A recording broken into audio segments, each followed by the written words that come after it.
Y'all, I am still sick. Still. I'm going on week 3. I'm like trying to think. So Monday will be week 3. I'm like, oh my gosh. But it's just a cough. But I think it's the only reason why I have this cough is because I have fluid sitting on both my heart and my lungs a little bit. And so like I'm like trying so hard not to be coughing because it's once I get going, dude, I cannot get it to stop. But that's not what I'm here to be all, I'm just sick. That's not just the point of this video.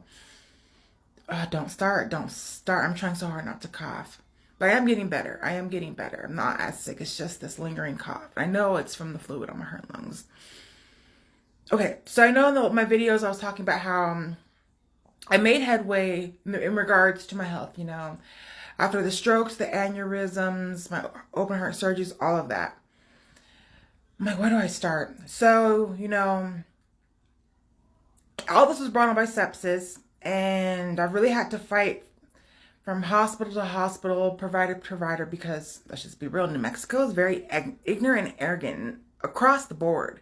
And it's because of their doing that I am why I am the way that I am. But fast forward to 2020, I found out that I was dying from heart failure, in particular bicuspid valve dysfunction heart failure. I know I was put up for adoption, and I know my adoption flopped and failed. And we were just told it's because I was born with holes in my heart, which, okay, that's a common thing, which we did not know that it was because of what I was at that time dying from, which was a genetic heart dysfunction. I don't know who my father was, so that's probably why there's a lot of confusion. And it makes a lot of sense as to why my adoption was reversed, because people don't want to have to take on long-term medical expenses and long-term medical health problems.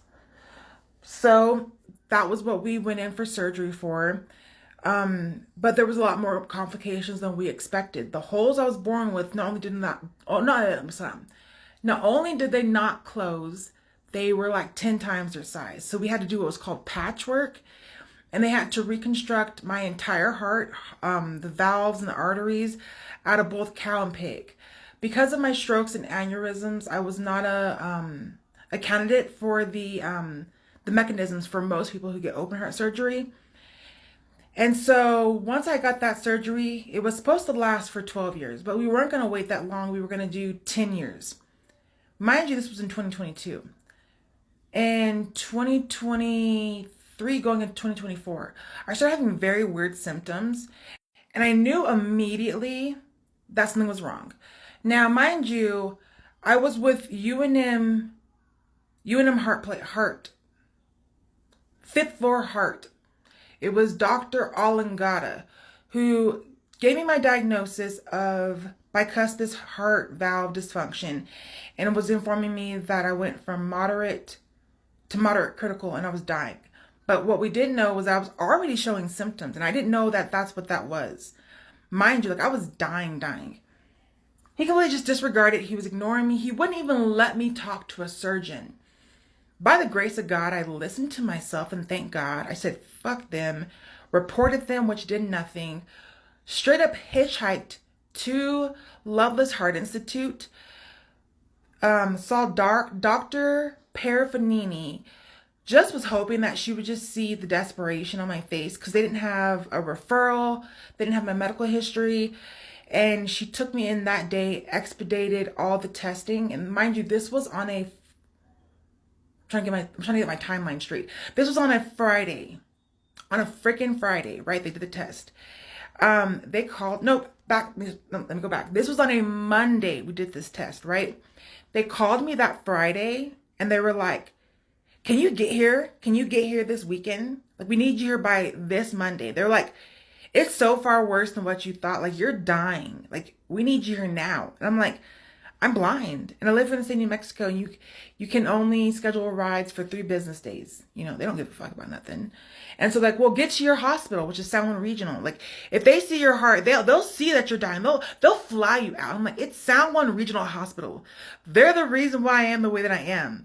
Strokes, aneurysms, brain aneurysms, heart attacks, they completely missed everything multiple times. So No, they won't. And he goes, they will, they will. So I took my suitcase, because I'm like, I'm flying, over to Salmon Regional. They put me in the room, and these motherfuckers had the nerve to say, you're perfectly fine. Nothing's wrong with you. As I'm currently dying. So, anyways, I flip out. They almost get the security guards to like kick me out of the emergency room. And by the grace of God, I found a friend whose family or parents who took me to Loveless Hearts to get admitted. We did the surgery. Like I said, it was supposed to last me 12 years. We're going to work on 10. So fast forward to 2024, I'm showing symptoms.